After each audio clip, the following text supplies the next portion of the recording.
এরপরে স্ত্রী যদি অসুস্থ হয়, এই জিনিসটা খুব গুরুত্বপূর্ণ বিষয়, তিনি রুকিয়া করতেন, নাস ফালাক পরে স্ত্রীর গায়ে ডান হাত বুলিয়ে দোয়া করতেন, আল্লাহুম্মা রাব্বিনা আজমিল বাস রব্বানা শিফান্তা শাফিলা শিফাইলা শিফাউকা শিফাআল্লাহ ইবুদুর সাকামান, এই দোয়া তিনি পাঠ করতেন। স্বামী যখন স্ত্রীর গায়ে হাত বুলিয়ে দেয়, স্ত্রীর ব্যথার জায়গায় স্বামীর স্নেহের পরশ লাগে, তখন স্ত্রীর এই স্পর্শে এক বিরাট প্রভাব পড়ে।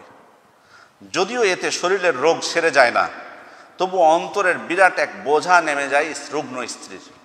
কথা কিন্তু খুব গুরুত্বপূর্ণ। মানে আপনার স্ত্রী ব্যথায় কাতর, প্রচুর ব্যথায় কাতর, ধরুন ঘাড় ব্যথা করছে বা মাথায় ব্যথায় প্রচুর, আপনি যে হাত বুলিয়ে দিয়েছেন, আল্লাহ তোমাকে সুস্থ করে দেবে বা লাবাস তহরুন ইনশাআল্লাহ, বা একটু দোয়া করলেন, তো উনি বলছেন কি যে যদিও এতে শরীরের রোগ সেরে যায় না, তবু অন্তরের বিরাট এক বোঝা নেমে যায় রুগ্ন স্ত্রী। স্বামীর স্নেহের পরশ পেয়ে প্রশান্ত হয় তার মন, কেননা সে বুঝতে পারে তার প্রিয়তম স্বামী তার কষ্টটুকু উপলব্ধি করতে পেরেছে। সুবহানাল্লাহ। রোগ কি সারাই দিতে পারবো আমরা? রোগ তো সারাবেন তিনি শিফাদাতা মূলত।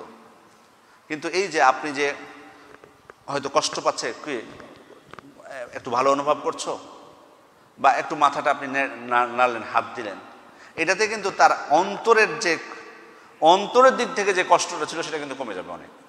শারীরিক কষ্ট থাকবে, কারণ সে বুঝতে পারবে যে আপনি তার পাশে আছেন, এটা তার বড় শক্তি। অসুস্থতা আপনিও হতে পারেন, এইটাও অত্যন্ত গুরুত্বপূর্ণ একটা বিষয়। বাড়ির কাজে সহযোগিতা করা, এটা তো আল্লাহ রাসূল সচরাচর আমরা বলি সবসময়। আয়েশা রাদিয়াল্লাহু আনহা নিজে বলছেন, তাকে জিজ্ঞেস করা হয়েছে আল্লাহ রাসূল সাল্লাল্লাহু আলাইহি ওয়াসাল্লাম কি করতেন, তো তিনি বলেন ঘরে এসে তিনি ঘরের কাজ করতেন, সালাতের সময় হলে তখন আবার বের হয়ে যেতেন, বাইরে চলে যেতেন, সালাতের জন্য চলে যেতেন। তার মানে বাড়ির কাজে সহযোগিতা করতেন। আচ্ছা, বাড়ির কি কাজ করতেন তিনি? তো এখানে ইমাম বুখারী আদাবুল মুফরাদের মধ্যে একটা হাদিসে বর্ণিত হয়েছে যে রাসূল সাল্লাল্লাহু আলাইহি ওয়াসাল্লাম 8-10 জন মানুষের মতো ঘরে এসে কাপড় কাচতেন। সুবহানাল্লাহ, চিন্তা করেছেন? তারপরে ছাগলের দুধ ধুতেন, নিজের কাজ নিজে করতেন। কাপড় কাচা কাজটাও উনি নিজে করেছেন। সুবহানাল্লাহ। অন্য বর্ণনা এসেছে মুসনাদে আহমদের, ঘরে তিনি নিজের কাপড় সেলাই করতেন, জুতো মেরামত করতেন, পুরুষরা ঘরের যে কাজগুলো করে তিনি তাই করতেন। অথচ শেখ সালেহ আল মুনাজ্জির বলছেন যে অথচ এই সময়ের মানুষগুলোর দিকে তাকালে দেখা যায় তারা স্ত্রীদের উপর অসহ্য বোঝা দিয়ে রাখে। স্ত্রী কখনো অসুস্থ থাকে, শারীরিকভাবে দুর্বল থাকে, এ সময় বাড়ির কাজে একটু সাহায্য করলে চলে, কিন্তু নবাবজাদা সেটা করতে চায় না, বরং উল্টো কি এতগুলো কাপড় ধরাই দিয়ে চলে যায়। জ্বর হয়েছে কি ঠান্ডা লেগেছে বা কী হয়েছে কিন্তু দেখার বিষয় না। এটা কিন্তু বাস্তবতা। তাহলে কীভাবে ভালোবাসা বৃদ্ধি পাবে? ধরেন আপনি দেখতে পেলেন যে হ্যাঁ সচরাচর আপনার কাপড় কেচে দিচ্ছে, সেটা আলাদা বিষয়, বাট আপনি দেখলেন যে অসুস্থ, আপনার সময় ছিল, তারপর আপনি করলেন না, চাপিয়ে দিলেন, ভালোবাসা বৃদ্ধি পাবে? হয়তো আপনাকে মুখ ফুটে বলবে না, কিন্তু অন্তরে কিন্তু ঠিকই তার মনে হবে যে আজকে তো আমার হাজব্যান্ড বাড়িতে ছিল, ছুটির দিন, সে তো আজকে সহযোগিতা করতে পারত, সেটা কিন্তু করছে না। আরেকটা খুব গুরুত্বপূর্ণ বিষয়, আমরা সচরাচর বলি না যে স্ত্রীদের উচিত সাজুগুজু করে থাকা স্বামীদের জন্য। এটা কি শুধু স্ত্রীদের ক্ষেত্রে? মানে স্ত্রীরা শুধু স্বামীদের জন্য সাজুগুজু করবে, মানে ভালো পোশাক পরবে, সাজবে? আল্লাহ রাসূল সাল্লাল্লাহু আলাইহি ওয়াসাল্লাম কি করতেন? আল্লাহ রাসূল সাল্লাল্লাহু আলাইহি ওয়াসাল্লাম যখনই ঘরে আসতেন মিসওয়াক করতেন প্রথমে। সুবহানাল্লাহ। যাতে কোনো মতে স্ত্রী তার মুখ থেকে কোনো গন্ধ না পায়। সুরাই রাহিমাহুল্লাহ বলছেন, আমি আয়েশার কাছে জানতে চাইলাম রাসূল ঘরে ঢুকে প্রথমে কি করতেন? আয়েশা বললেন প্রথমে এসে তিনি মিসওয়াক করতেন। ঘরে এসে মিসওয়াক করার রহস্য হচ্ছে অনেক সময় মানুষের সাথে কথা বলতে বলতে মুখের ঘ্রাণ পাল্টে যায়, তাই বাড়িতে ঢুকেই প্রথমে তিনি মিসওয়াক করেছেন। যখনই ঘুম থেকে জাগতেন মুখ ও দাঁত পরিষ্কার করে নিতেন। ঘুম থেকে জাগার পর তিনি মুখ ও দাঁত পরিষ্কার করতেন। রাতে দিনে যখনই রাসূল ঘুম থেকে জাগতেন তিনি ওযুর আগে মিসওয়াক করতেন। তারপরে খেয়াল করুন, তার মানে মুখটা পরিষ্কার পরিচ্ছন্ন রাখা, এটা কিন্তু একটা গুরুত্বপূর্ণ একটা স্বামীর জন্য। আবার রাসূল সাল্লাল্লাহু আলাইহি ওয়াসাল্লাম নিজ শরীর থেকে দুর্গন্ধ বের হওয়া খুবই গুরুতর মনে করতেন। মানে শুধু এটা মুখেরটা না, এটা হলো মুখের আগেরগুলো, নিজের শরীর থেকে দুর্গন্ধ বের হবে, এটাকে তিনি খুবই গুরুতর মনে করতেন। শেখ বলছেন, আজকালকার স্বামীদের মধ্যে কোথায় রাসূলের এই আদর্শ? তারা বাড়ির বাইরে থেকে আসে ঘামের দুর্গন্ধ নিয়ে, বাড়িতে এসে পরিষ্কার হবে সেই চিন্তা তাদের নেই। বিড়ি সিগারেট টেনে তাদের দিন গুজরান হয়। তাদের শরীরে বোটকা দুর্গন্ধ ঘরে ভরে যায়, এদিকে স্ত্রী কি সুন্দর সুগন্ধি মেখে তার জন্য অপেক্ষা করে। এটা আছে কিনা?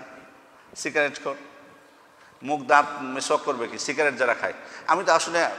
আমি একটা জিনিস আশ্চর্য হই খুব, আপনাদের কি মনে হয় জানি না, আমি বিড়িখোর বা সিগারেট খোরের পাশে তো অনেক সময় পড়ে যাই, যে কোনো কারণে হোক, ধরেন বাসে ওঠার সময় হোক, বা এক একজন আছে আসলে আমি দেখতে পাই মানুষের লজ্জা কমে গেলে তো আসলে অনেক কিছুই করতে পারে। ইদা লাম তাস্তাহি ফাসনা মা শিতা, তুমি যদি লজ্জা না করো তাহলে যা ইচ্ছা তাই করতে পারো।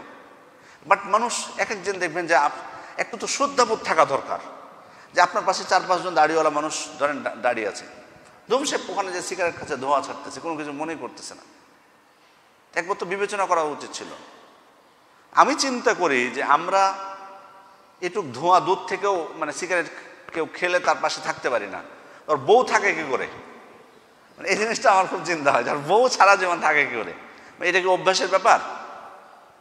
এটা মহিলাদেরকে আসলে জিজ্ঞেস করা দরকার। একটা প্রয়োজনে এটা একটা রিসার্চ করতে পারেন না, এটা বাস্তব কথা, এটাকে করবেন না, প্রয়োজনে এটা রিসার্চ করতে পারেন। যে সমস্ত লোকেরা বিড়ি সিগারেট খায় ওদের বউয়ের কাছে একটা জরিপ করা যেতে পারে যে এই দুর্গন্ধতে তারা বিরক্ত কিনা। যদি বলে না আমরা বিরক্ত না, কোনো সমস্যা হয় না, তাহলে বুঝতে হবে যে এটা অভ্যাসের ব্যাপার। আর যদি বলে যে না বিরক্ত প্রচুর, কিন্তু সংসারের কারণে সহ্য করি, এখন জানি না সত্যটা আমাদের বোনেরা স্বীকার করবে কিনা, যার স্বামীরা খায় ওরা বলতে পারবে আসলে বিষয়টা, আসলে অভ্যাস হয়ে গেছে না কি হয়েছে। কারণ আমরা 2 মিনিট সহ্য করতে পারি না, মনে হয় বমি চলে আসে। বাড়িতে বসে অনেকে তো আসে, বাড়িতে বসে আগে সিগারেট খায় রাত 10টা পর্যন্ত, তারপর ঘুমায়। আল্লাহ ভালো। তিনি স্ত্রীর জন্য পরিপাটি থাকতেন এবং আল্লাহ রাসূল বলেছেন যার মাথায় চুল আছে সে যেন পরিপাটি করে রাখে। সর্বদা সাজসজ্জা তিনি সুন্দরভাবে থাকতেন, সুগন্ধি মেখে। তার এখানে শুধু স্ত্রীরা স্বামীর জন্য সেজে গুজে থাকবে এটা না, বরং স্বামীও কিন্তু ফিটফাট থাকবে। মনে করবেন না আপনি বাড়িতে এসে, বাইরে থেকে এসে, না বাইরে গেলে তো অনেক পুরুষরা আছে, বাইরে গেলে অনেক সুন্দর সাজুগুজু করতে কোনো রাখে না, কিন্তু বাড়িতে এসে কোনো গুরুত্বই দেয় না, কি পোশাক আছে কি নাই, কোনো নেই। ছেলেদেরও উচিত এই বিষয়টা, সুন্দরভাবে থাকাটা।